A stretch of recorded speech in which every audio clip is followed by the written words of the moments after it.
నీవే నా నన్ను తలచినది, నీవే నా నన్ను పిలచినది.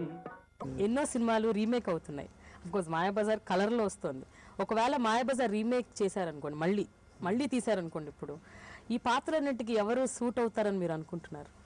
ఎవరైనా తీస్తే చాలా పొరపాటు చేసిన వాళ్ళు అవుతారు. ముందు వాళ్ళు పాత్ర ఎవరున్నారండి ఇక్కడ అంటే నేను ఎవరిని ఉన్నవాళ్ళని తీసేయడం కాదు. అభిమన్యుడు ఎవరన్నా వేయచ్చు, అందమైన కుర్రాడు ఎవడైనా వేయచ్చు. కృష్ణుడు వేయడానికి ఎవడున్నాడు, ఘటోత్కచుడు వేయడానికి ఎవడున్నాడు, ఇప్పుడు నిజంగా సావిత్రి వేషం వేయడానికి ఎవరున్నారు? మగ లక్షణాలు ఒక యాక్ట్ చేస్తే మగ లక్షణాలు ఉన్నట్టు కనిపించాలి, మరి ఆడ లక్షణం ఆ సునిశ్చితమైన లక్షణాలు ఉండాలి.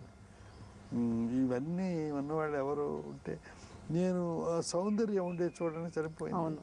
ఆ సౌందర్యం ఉంటే ఇటువంటి వాటన్నిటికీ అటు ఇటు పనికి వచ్చేది, కొంచెం సూట్ అయ్యేదంటారు. ఓకే, ఆ పర్సనాలిటీస్ లేవండి ఇప్పుడు. ఓకే, ఆ పిక్చర్ తీయడం చాలా కష్టం. దాని screen play is the best. Okay, ఒక వేమన శతకంలాగా, ఒక వేమన కథలాగా సంపూర్ణమైన లక్షణాలు ఉన్న సబ్జెక్ట్.